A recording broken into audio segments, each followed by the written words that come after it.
एकनाथ शिंदे यांना भाजपने मुख्यमंत्रीपद देऊ केले असले तरी त्यांना निवडणुकीच्या जागा वाटपात भाजप आपला खरा रंग दाखवेल व त्यांना फारशा जागा सोडणार नाही, हा विरोधकांचा दावा खोटा ठरवत अखेर शिंदे यांच्या शिवसेनेने नाशिक, ठाणे, कल्याणसह मुंबईतही भाजप इतक्याच जागा घेतल्या।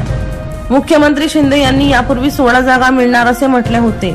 पालघरच्या जागेचा तिढा अद्याप कायम असला तरीही शिंदे यांनी 15 जागा भाजपकडून घेण्यात यश मिळवले आहे। शिंदे यांच्या शिवसेनेने नरेश म्हस्के ठाणे, श्रीकांत शिंदे कल्याण आणि हेमंत गोडसे नाशिक या 3 उमेदवारांच्या नावाची घोषणा केली। महायुतीत गेले 2-2.5 आठवडे नाशिक, दक्षिण मुंबई, उत्तर पश्चिम मुंबई, ठाणे, कल्याण आदी जागांचा तिढा सुटत नव्हता। यातील किती जागा भाजपला जाणार याबाबत अनिश्चितता होती।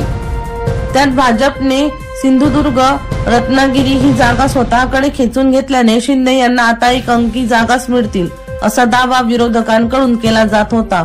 बुधवारी ही शिवसेना उबाटा पक्षाने शिंदे यांच्या शिवसेनेला 12-13 जागाच मिळाल्याचे म्हणत यांच्यावर टीका केली आहे।